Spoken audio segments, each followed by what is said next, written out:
Oke, untuk menentukan usia orang utan yang ada di Nyaru Menteng, biasanya kita menggunakan struktur gigi dan kita estimasikan berapa usianya ketika dia masuk pertama kali ke tempat kita, sehingga usia, terutama usia yang di atas M3 atau molar ketiga, itu biasanya kita estimasikan lebih dari 15 tahun, sehingga ketika ada orang utan yang masuk ke kita itu akan menggunakan estimasi.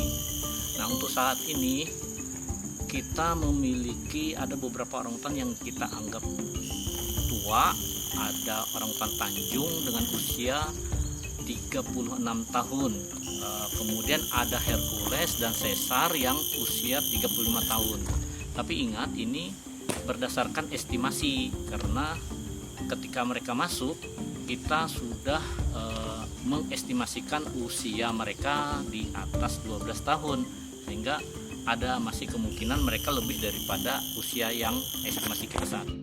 Sampai hari ini kalau berdasarkan data gigi sama tanggal lahir, orang utan yang paling tua di SL itu ada Papa dan Bujang, itu umurnya sekitar 36 tahun, sama mungkin di bawahnya ada Lisa sekitar 35 tahun.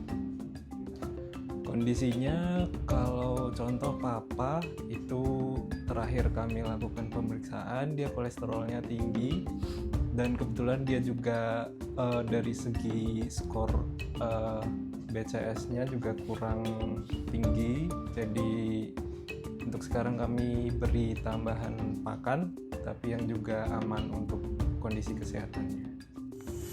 Jadi dari 3 orang utan yang kita anggap paling tua di Nyaru Menteng ini, yaitu ada Tanjung, Hercules, dan Caesar. Dari 3 orang utan ini kondisi kesehatan yang masih cukup bugar itu Tanjung dan Caesar masih kelihatan cukup baik kondisinya. Untuk orang utan Hercules, kondisinya sekarang mungkin bisa dibilang sudah terjadi penurunan karena terjadi gangguan pada mata, kemudian gerak dan kondisi tubuhnya juga tidak seoptimal ketika masih muda.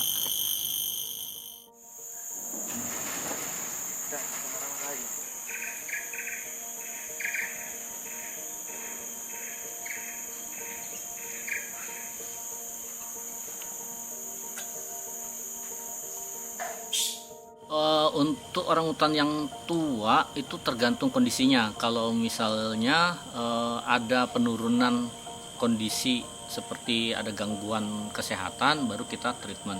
Cuman memang kita usahakan menyesuaikan dengan kebutuhan yang dia hadapi. Kalau untuk orang utan yang sudah mulai menua, biasanya kita akan menambahkan multivitamin untuk menambah kesehatan bagi mereka.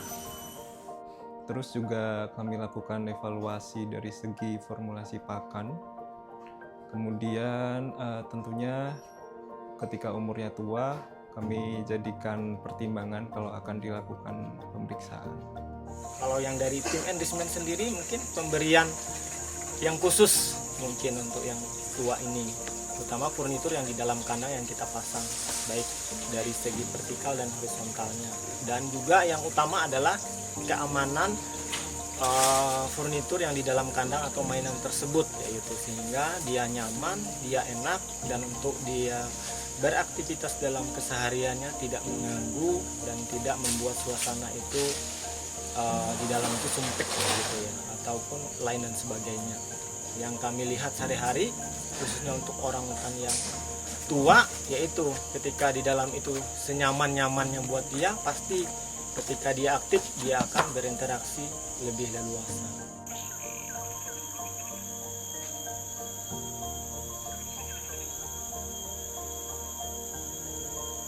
Ya, treatmentnya kalau untuk kita supaya dia aktif ya, jalan satu-satunya harus kita pindah-pindah tempat makannya mungkin, biar dia enggak cuma start di sini aja, turun sini, situ-situ.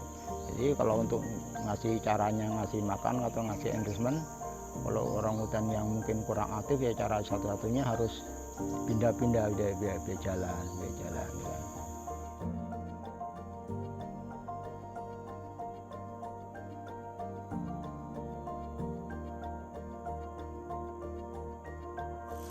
Secara umum memang orangutan yang tua itu memiliki potensi untuk rilis sangat kecil karena faktor usia tadi.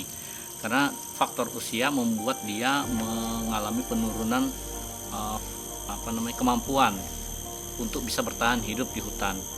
Jadi salah satu yang kita harapkan ketika orangutan dilepas liarkan itu adalah untuk bisa bertahan hidup di hutan yang notabene dia harus lebih kuat begitu, sehingga untuk orangutan yang tua cenderung akan kesulitan untuk bisa dilepas liarkan ke hutan. Oke, kalau dari sudut pandang dokter hewan, tentunya kami mempertimbangkan apakah mereka bisa survive di alam atau tidak, apakah mereka bisa merawat dirinya sendiri di alam atau tidak, dan itu yang jadi tanggung jawab kami untuk menentukan apakah mereka bisa kami lepas di alam atau kami rawat di tempat rehab.